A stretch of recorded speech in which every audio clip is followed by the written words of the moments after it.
Hi, everybody. Welcome to Daytime York Region. Today's date is Monday, June 6th, and I'm Jacqueline Betterton. I'm also dealing with a little bit of a throat issue, so sorry about that, everybody. But we have a great show today with lots of amazing guests, and it all starts right now.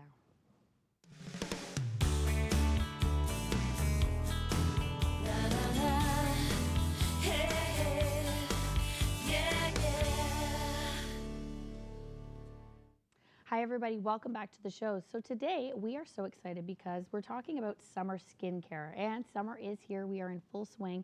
So we wanted to talk about some of the things you need to take into consideration when you are going out in the sun this summer. All SPF is not created equal. So we're going to talk about what you need to be looking for, what SPF you should be buying, and how many times you have to reapply, because some people are doing it completely wrong. There's no better place than the Thornhill Skin Clinic to go for all of this great advice. So we've got some products here that we're going to be talking about today, a full line that is available at the Thornhill Skin Clinic. And Shawn Solomon is here from the Thornhill Skin Clinic. Shawn, thank you so much for coming on today. Such a pleasure. This is a great time to talk about SPF and summer skincare. Summer, obviously, things change, right? Yes, definitely. We have more moisture in the air. We have more humidity. Before we get into SPF, do people need to change up their skincare routine completely?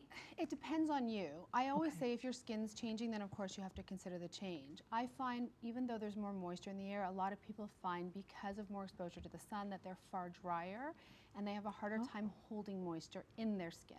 So sweat or shine to the skin doesn't always mean that their skin is absorbing moisture. So I love adding in a hyaluronic acid.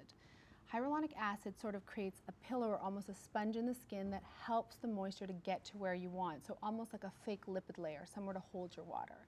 So holding on to a moisture in your skin really creates a better layer to your skin, a smoother complexion, a brighter appearance. So moisture is good. Yes.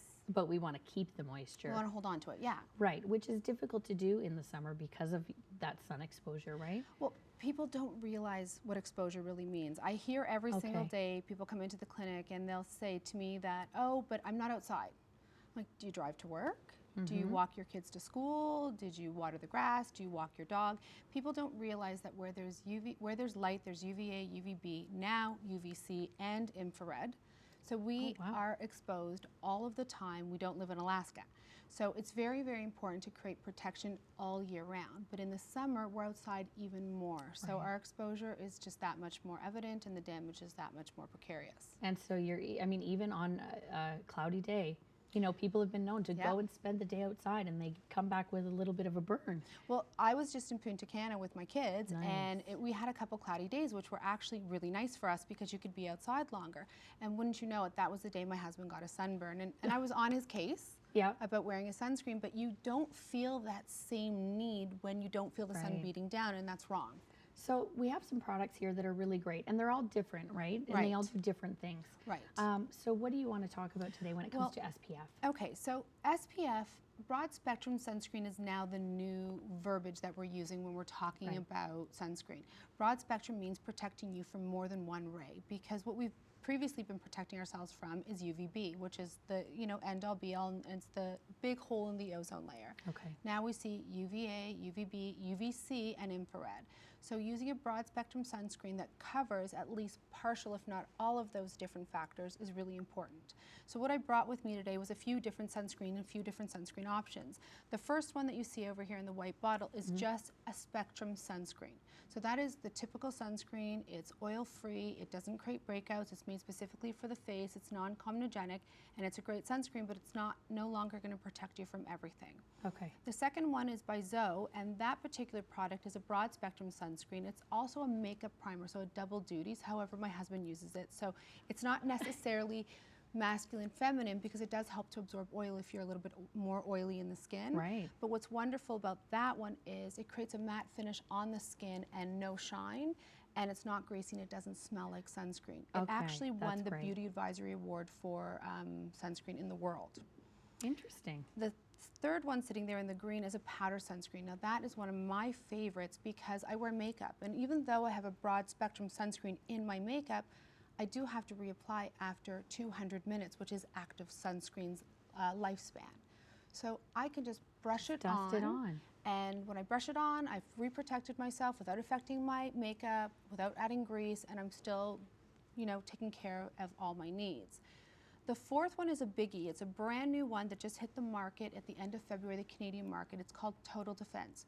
It is the first spectrum sunscreen that has UVA, UVB, UVC, and infrared.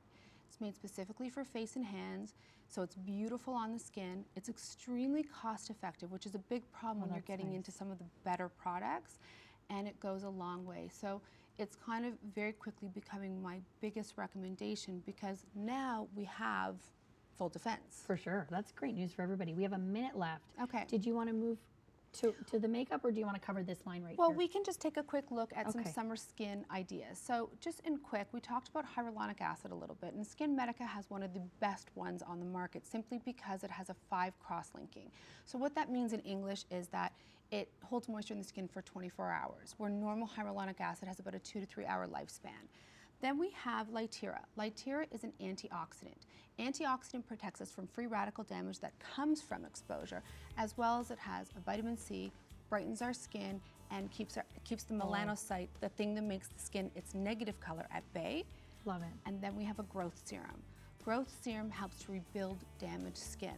So this is my summer regimen. So that's a great tri-layer. regimen to have. It's pretty fantastic and simple and non-comedogenic. For any skincare advice, absolutely the best place to go, Thornhill Skin Clinic. Thank you so much, Shawn. Oh, always a pleasure to be here. And the website is thornhillskinclinic.com. We will be right back with more on the show.